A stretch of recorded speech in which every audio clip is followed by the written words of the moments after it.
இன்று நாம் பார்க்க போவது அதிகாரம் 38. தலைப்பு: படிக்கும் வயதில் நற்பண்பும் நன்னடத்தையும்.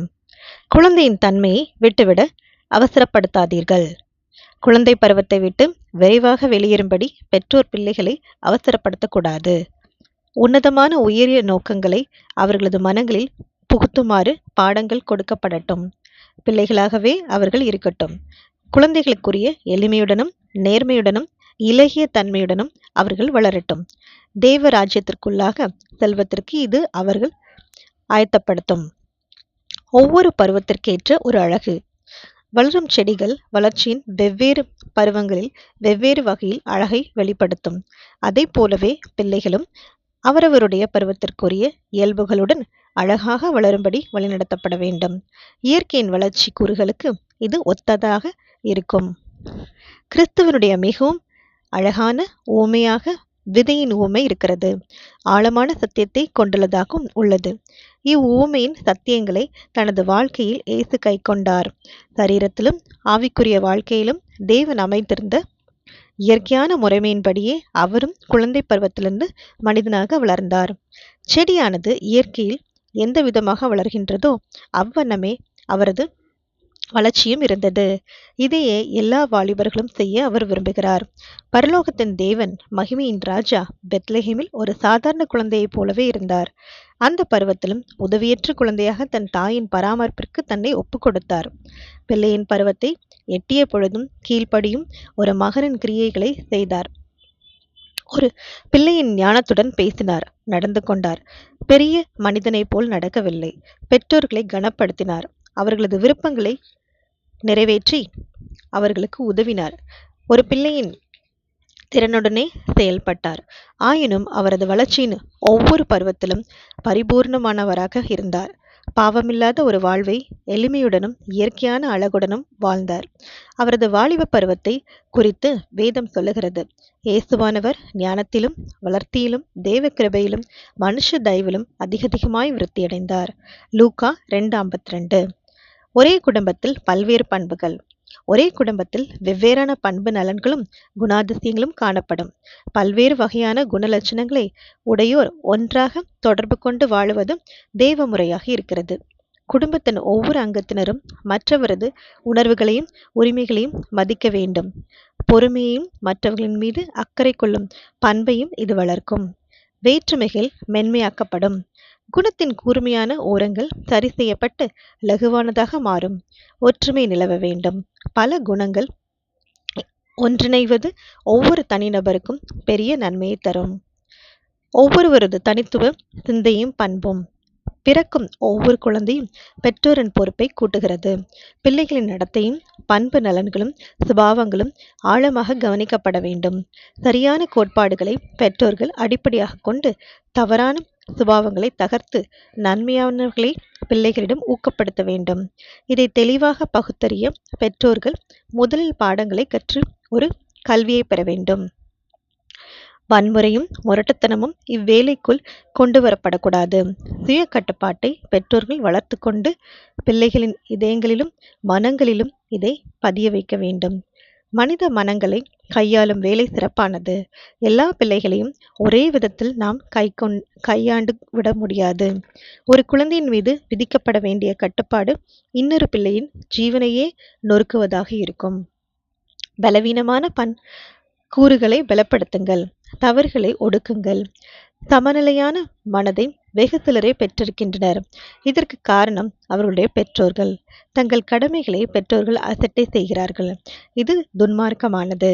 பிள்ளைகளுடைய பலவீனமான பண்பு கூறுகளை பெற்றோர்கள் பலப்படுத்த வேண்டும். தவறுகளை கட்டுப்படுத்த வேண்டும். ஒவ்வொரு குழந்தையின் இயல்பை கூர்ந்து கவனிக்க வேண்டிய பொறுப்பை மறந்துவிடுகின்றனர். நல்ல பழக்க வழக்கங்களையும் நல்ல வகையில் சிந்திக்கவும் பெற்றோர்கள் பிள்ளைகளுக்கு கற்றுக் கொடுக்க வேண்டும். ஒவ்வொரு குழந்தையின் குண நலன்களையும் தெரிந்து கொள்ளுங்கள். பிள்ளைகள் தொடர்ந்து கவனிக்கப்பட வேண்டும். நீங்கள் அவர்களை இப்படியாக கண்காணிப்பதை அவர்கள் தெரிந்து கொள்ள வேண்டியதில்லை. ஒருவரோடொருவர் பழகுவதில் அவர்களுடைய குணப்பண்புகளை தனித்தனியாக அறிந்து கொள்ளுங்கள். அவர்கள் குறைகளை திருத்துங்கள். நல்ல பண்புகளை ஊக்கப்படுத்துங்கள். சரீர பலத்தையும் மனோபலத்தையும் வளர்த்து கொள்வது அவர்கள் கையிலே உள்ளது என்பது சொல்லிக் கொடுக்கப்பட வேண்டும். அவர்கள் முயற்சிகளுக்கு ஏற்ற பலன் காணப்படும். சுயத்தை திருப்திப்படுத்திக் கொள்வதில் சந்தோஷமில்லை என்பதை அவர்கள் கற்றுக்கொள்ள வேண்டும். கடமையை நிறைவேற்றுவதில் உண்மையான மகிழ்ச்சி உண்டு. இதை செய்யும் பொழுது தாயானவள் பிள்ளைகளை மகிழ்விக்கவும் வழிநடத்த வேண்டும். மனதின் தேவைகளும் முக்கியமானவைகள். சில பெற்றோர்கள் பிள்ளைகளின் சரீர தேவைகளை மட்டும் நன்றாக கவனிக்கின்றனர்.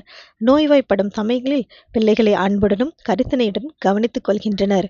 அத்துடன் தங்கள் வேலை துவங்கியிருக்கிறது முடியவில்லை. மனதின் தேவைகளும் கொடுக்கப்பட வேண்டும். புண்பட்ட மனதை சரியான விதத்தில் கையாள வேண்டும். புண்களை ஆற்ற வேண்டும். பிள்ளைகளுக்கும் பெரியவர்களைப் போன்றே துன்பங்களும் உபத்திரவங்களும் சோதனைகளும் வருகின்றன. பெற்றோர்கள் இவைகளினால் சஞ்சலப்படுவதைப் போன்று பிள்ளைகளும் பாதிக்கப்படுகிறார்கள். பெற்றோர்களும் எல்லா சமயங்களிலும் ஒரே மனநிலையை கொண்டிருப்பதில்லை. அநேக சமயங்களில் அவர்களது மனம் குழப்பத்திற்குள்ளாகின்றது. தவறான ஒரு மனப்பான்மையுடனும் தவறான உணர்வுகளுடனும் வேலை செய்கின்றனர். சாத்தானின் தூண்டுதல்களுக்கு விழுகின்றனர். கோபத்துடன் பேசி பிள்ளைகளின் கோபத்தை தூண்டுகின்றனர். சர்வாதிகாரர்களைப் போல நடக்கிறார்கள். வருத்தப்பட்டு கொண்டும் கவலைப்பட்டு கொண்டும் சந்தோஷமில்லாமல் இருக்கின்றனர். இதே ஆவி பிள்ளைகளையும் பற்றுகிறது. பெற்றோர்கள் பிள்ளைகளுக்கு இதை மேற்கொள்ள உதவுவதில்லை. பெற்றோர்களே இப்பிரச்சனைக்கு காரணமாக இருந்திருக்கின்றனர். சில சமயங்களில் எல்லாமே தவறாக நடப்பதை போன்று தெரிகிறது. மகிழ்ச்சியற்ற ஒரு பரிதவிக்கத்தக்கதான சூழல் நிலவுகிறது. பிள்ளைகள் கீழ்ப்படிவதில்லை என்று மோசமாக நடந்து கொள்கிறார்கள் என்றும் அவர்களை திட்டுகின்றனர். தங்கள் பிள்ளைகள் தாமே உலகத்திலேயே மிகவும் கெட்ட குணத்தை பெற்றிருக்கிறார்கள் என்றும் நினைக்கின்றனர். இவை அனைத்திற்கும் காரணம் பெற்றோர்களே. நல்ல சூழ்நிலை ஊக்கப்படுத்துங்கள். சமநிலை இல்லாத மனம், கோபம், மகிழ்ச்சியற்ற நிலை, பொறாமை ஒருவரிடம் காணப்பட்டால் பெற்றோர்கள் தங்கள் கடமையை புறக்கணித்ததை அது காட்டுகிறது. இந்த தவறான பண்புகள் இதை உடையவர்களுக்கு பெருந்துயரத்தை கொண்டு வரும். அநேகருக்கு தங்கள் நண்பர்களிடமிருந்தும் தங்களுடன் இருப்பவர்களிடமிருந்தும் அன்பு கிடைப்பதில்லை. இனிதான ஒரு சூழலை நாம் அமைக்க வேண்டும். இச்சூழல் அமைந்தால் அன்பிற்கு குறைவிருக்காது. எங்கு சென்றாலும் சரி, எதை செய்தாலும் சரி, பலர் பிரச்சனையை உருவாக்கி விடுவார்கள். ஒவ்வொரு குணமும் அதற்கேற்றபடியே சீரமைக்கப்பட வேண்டும். ஓர் இடத்தில் இருக்கும் பல பிள்ளைகள் பல்வேறு குணங்களை பெற்றிருப்பார்கள். ஒரே விதமாக எல்லோரையும் கையாள முடியாது. ஒவ்வொரு மனதிற்கும் ஒவ்வொரு தன்மை இருக்கும். ஜெபத்துடன் இவை புரிந்து கொள்ளப்பட வேண்டும். சரியான வகையில் பிள்ளைகளின் குணங்களை சீர்பொருந்த வேண்டும். தேவ நோக்கத்தை நிறைவேற்ற வேண்டும். தாய்மார்களே, உங்கள் பிள்ளைகளை புரிந்து கொள்ள நேரம் எடுத்துக் கொள்ளுங்கள்.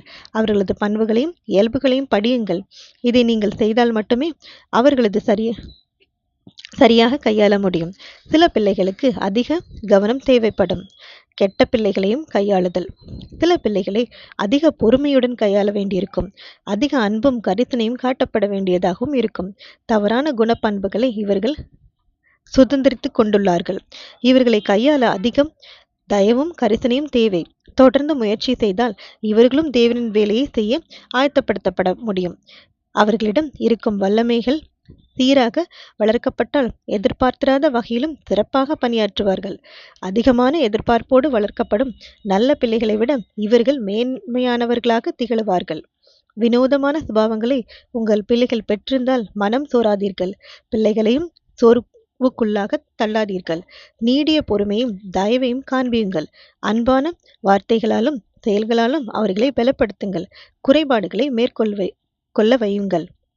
ஒரு நல்ல பயிற்சியை கொடுக்கலாம். கிறிஸ்துவின் மேல் அன்பு செலுத்த தொடங்கியவுடன் ஒரு தாய் தன் பிள்ளைகளை கிறிஸ்துவுக்கென்று பயிற்றுவிக்க விரும்புவாள். நீங்கள் நினைப்பதை விடவும் மேலாக உங்கள் பிள்ளைகளின் குணங்களை சீர்படுத்தலாம். இயேசுவின் விலைமதிப்பற்ற நாமம் ஒவ்வொரு இல்லத்தின் வார்த்தையாக இருக்க வேண்டும். ஆமேன்.